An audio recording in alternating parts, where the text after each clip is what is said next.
What's going on, guys? Welcome to another video. So this week I thought I would go through 3 common mistakes that lads make when they join the Marines or in their military preparation, and go into a little bit more detail about these specific things.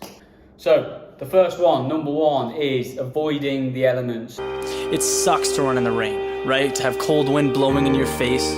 That's not relaxing or enjoyable. So anytime we can make a decision to go into the elements and essentially go for a run in the cold, get up in the morning and run when it's 6 a.m. and it's freezing, okay, it's getting towards November time, December is going to be freezing out there, so setting your alarm for 5:45, 6 o'clock, getting out of the door is clearly a difficult decision to make. So if we can make that decision on a regular basis, we're going to create this mental resilience, mental toughness, and get used to running in that environment.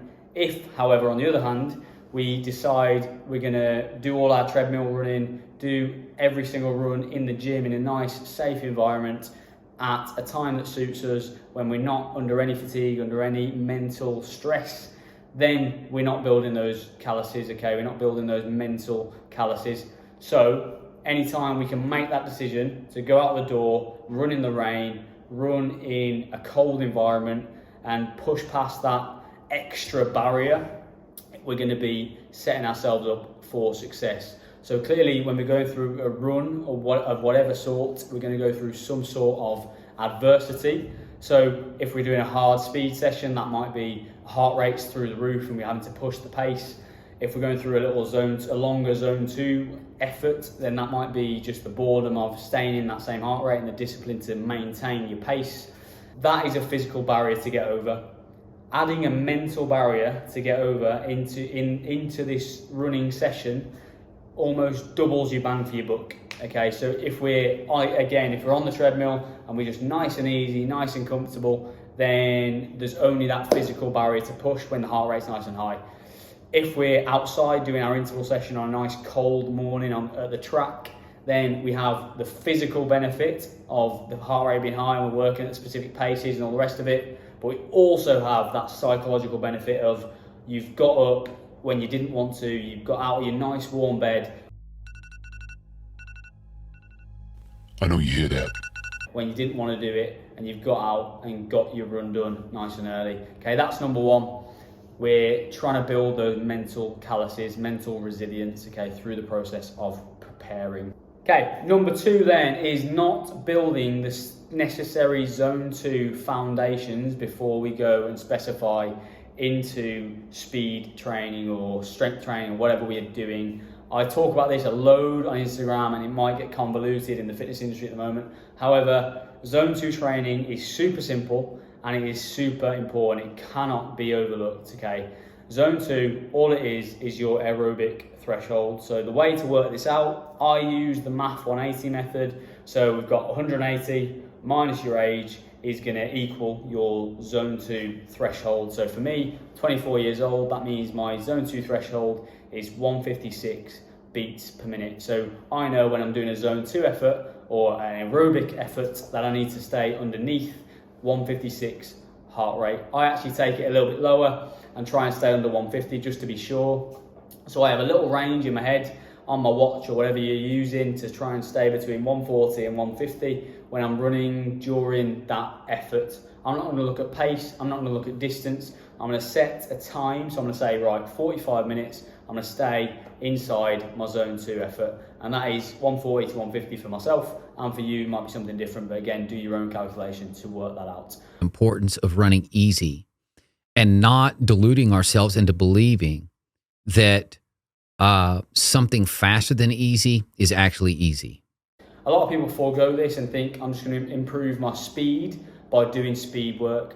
That is the case. You're gonna have some benefit there. However, you're only going to increase a couple of percent when you're just doing speed work. If you've increased your engine size and then done your speed work, you've got much more area to play with, and you might get minutes off your 5k time versus getting seconds or 10 seconds off your 5k time because you've put in the necessary work. How long does it take then to build a decent aerobic base? How long do we need to do these long, slow, boring miles for? There's no real answer, but minimum 2 to 3 months, we need to be putting in a decent amount of zone 2 volume.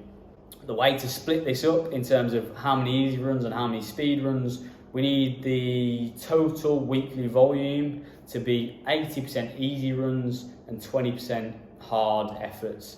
This is something that almost always gets flipped on its head with lads trying to join the Marines, because I know what you like. You want to fucking go and smash every single run.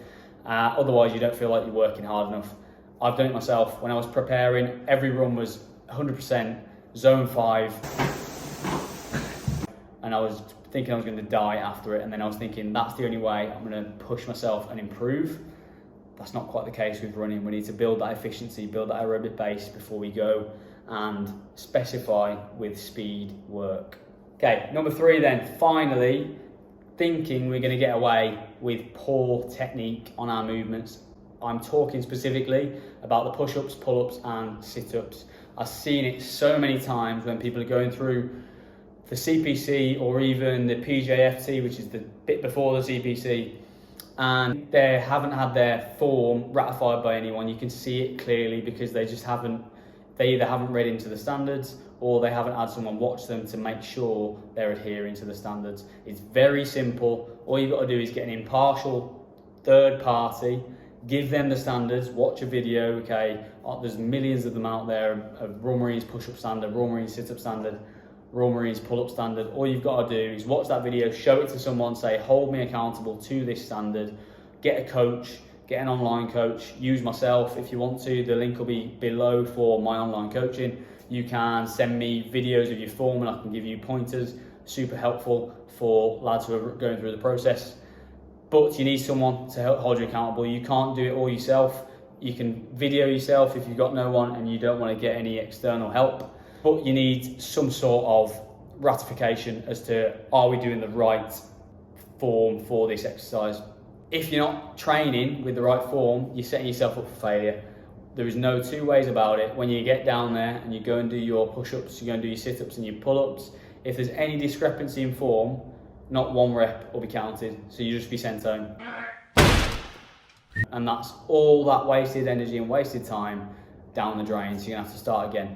So it's important that when you start your preparation, we start from a good solid foundation of form. So just quickly, I'm going to run through the form for all 3 tests. So push-ups, pull-ups, sit-ups, real quick. But if you want some proper guidance from myself, then my online coaching link will be below, as I mentioned before. So push-ups first. We're going to go fingers and thumbs together on the floor. That's number 1. From there, you need core body alignment with your head and eyes slightly forward. So looking about 3 to 4 feet in front of you. From there, on the beep, we're going to tuck our elbows in and come down to the floor and press back up, okay, nice and solid. The sit-up is going to be fairly similar with the hands, so fingers and thumbs together, fingers on your temples.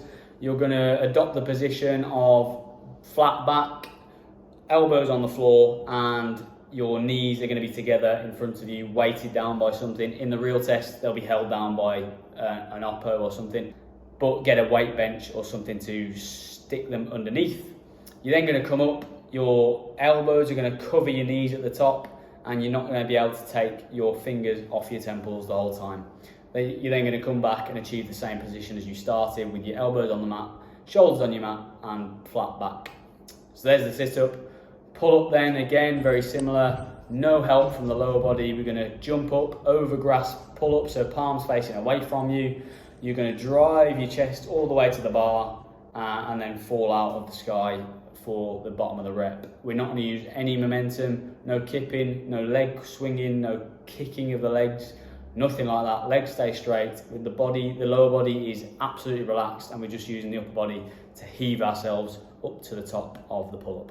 Okay, so there we have it. There are 3 of the most common things I see people mess up during their Royal Marines or military preparation, so ensure you're not doing all of those things and you might be all right. If you need me to help you with your preparation, either you can go through one of my ebook programs, which requires you to just have the program and go through it yourself with very little support from myself. If you want a little bit more support through the process and accountability, which is the number one thing that we offer and you'll probably need through the winter months when it's difficult to go out for your runs and self-motivate, you can click the link for the Fitter app where I can coach you through the process. If you have any suggestions on a video I can do next, then put it below in the comments. Also, don't forget to like and subscribe. See you next time. Peace.